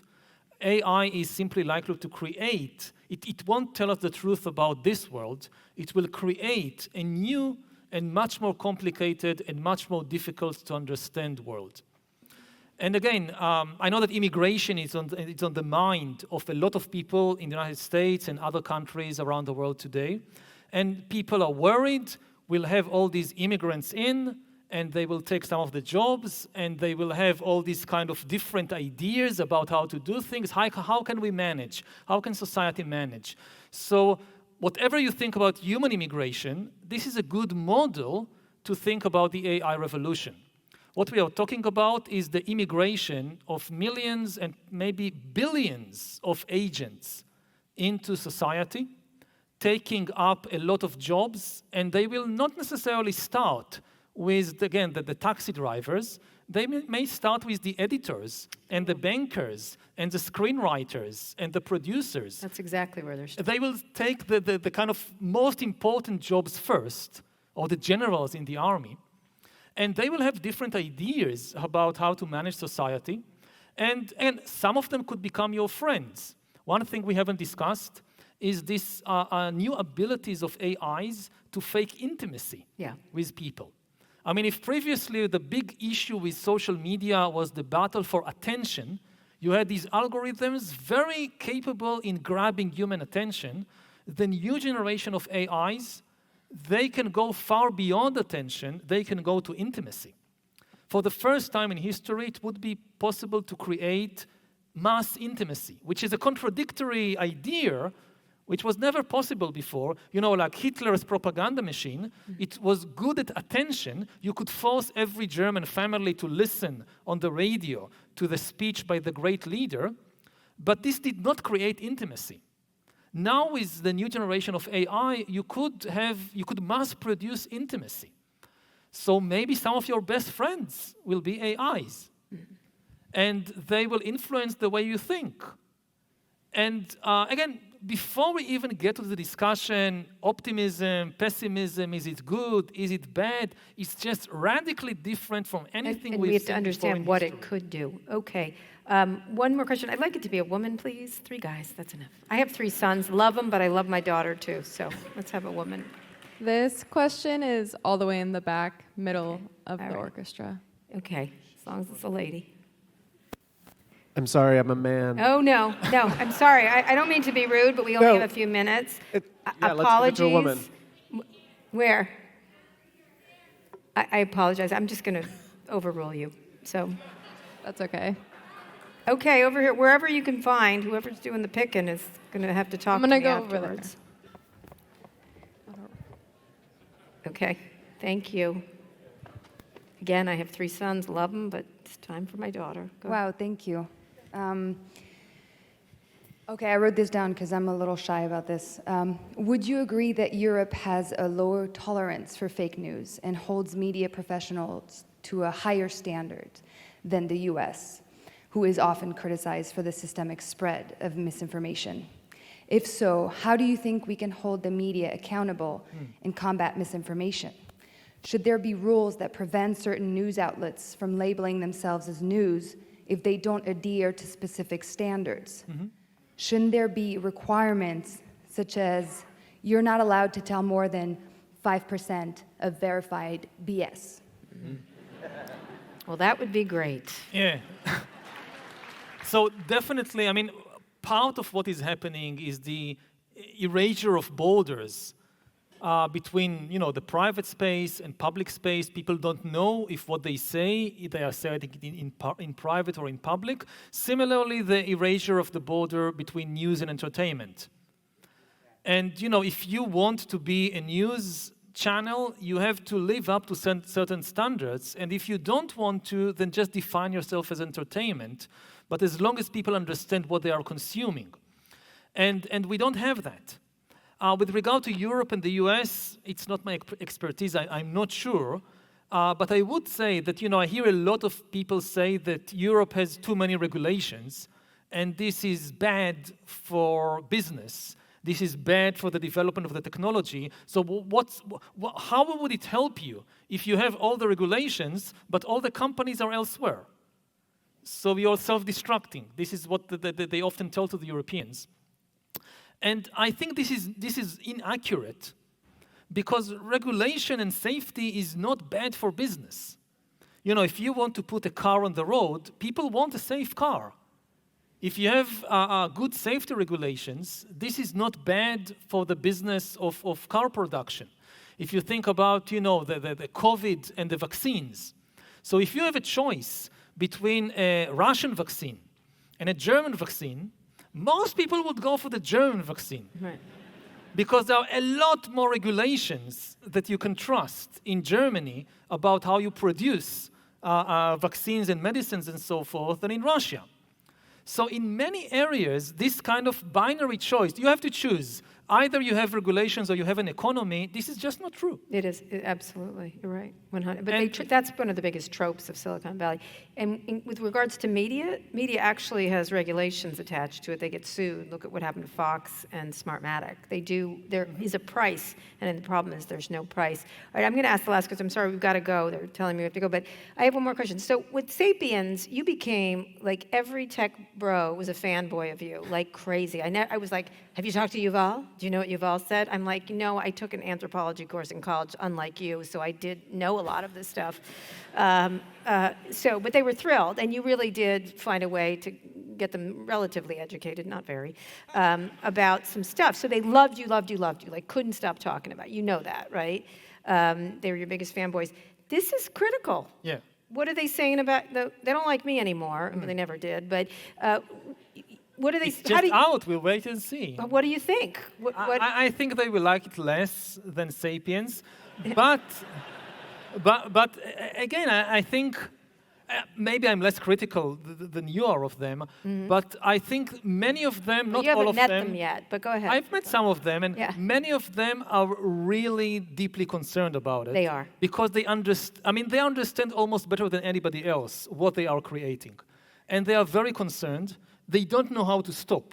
Again, they have this basic argument that we would, most of them, not all of them, we would like to slow down. We realize it's dangerous. We would like to give human society more time to think about it, more time to develop the safety mechanisms, but we can't stop, we can't slow down. They will say, we are the good guys. If we slow down, the bad guys in the other company or in the other country will not slow down, and then the bad guys will win the race and take over the world, so we must do it first. Right, but that's sort of the Xi or me argument that Mark Zuckerberg's often made. Like, it's either Xi or us, and I'm like, is that my choice? Is there another? Is there choice? I mean, I think there are more choices, but I also think this is a serious argument. And again, I don't think they are kind of Hollywood science fiction villains, just Dr. Evil out to take over the world. So I think that they would appreciate to some extent, a deep and meaningful conversation about it. They have their opinions, but I wouldn't write them off so quickly and so easily. All right, on that note, Yuval Harari, it's a great book. Thank you. Thank you. Thanks. It's great. Thank you.